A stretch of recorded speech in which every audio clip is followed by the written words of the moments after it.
এই যে আমার পেছনে দেখুন নৌকোটা, এই নদীর ধারে আমি চলে এসেছি। এই যে ডিঙি, একটা ডিঙি বসে আছে, ডিঙি নৌকো এটা। আর এটা হচ্ছে একটা বড় নৌকো ঘোরাবার জন্য। দেখুন লোকজন এলে ঘোরায়। আজকে কেউ নেই, আমরাই, তাই জন্য এখন এখানে খাবারও ব্যবস্থা নেই।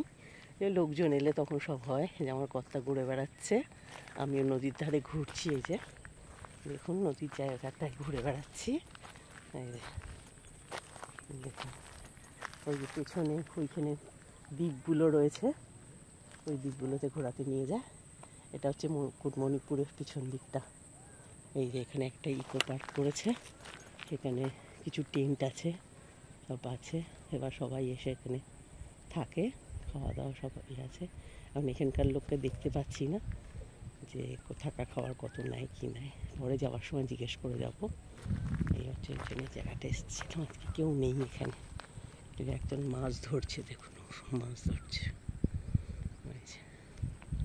জায়গাটায় ঘুরতে এসছে, ভালো লাগছে, খুব সুন্দর লাগছে। দেখুন কি সুন্দর, দেখুন নৌকোটা, এই নৌকোটা করে ঘুরতে পারলে তো আমরা দুজন এখন কেউ নেই, কোথায় ঘুরবো, এমনি তার সাথেই, তার সামনেই দাঁড়িয়ে ভিডিও করছি আমি।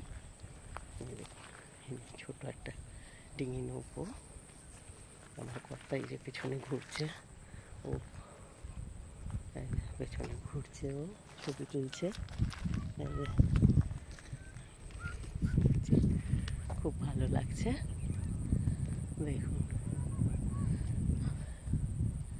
আমার চোখ দিয়ে, আমার ক্যামেরা দিয়ে আপনারাও একটু উপভোগ করুন জায়গাটা কি সুন্দর। দেখুন এবার দোলডাঙ্গা ইকো ট্যুরিজমের যে পাশে এই জায়গাটা, নাম হচ্ছে দোলডাঙ্গা ইকো ট্যুরিজম।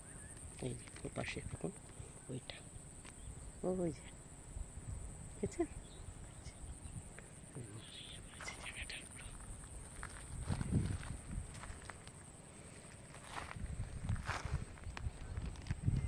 বাই।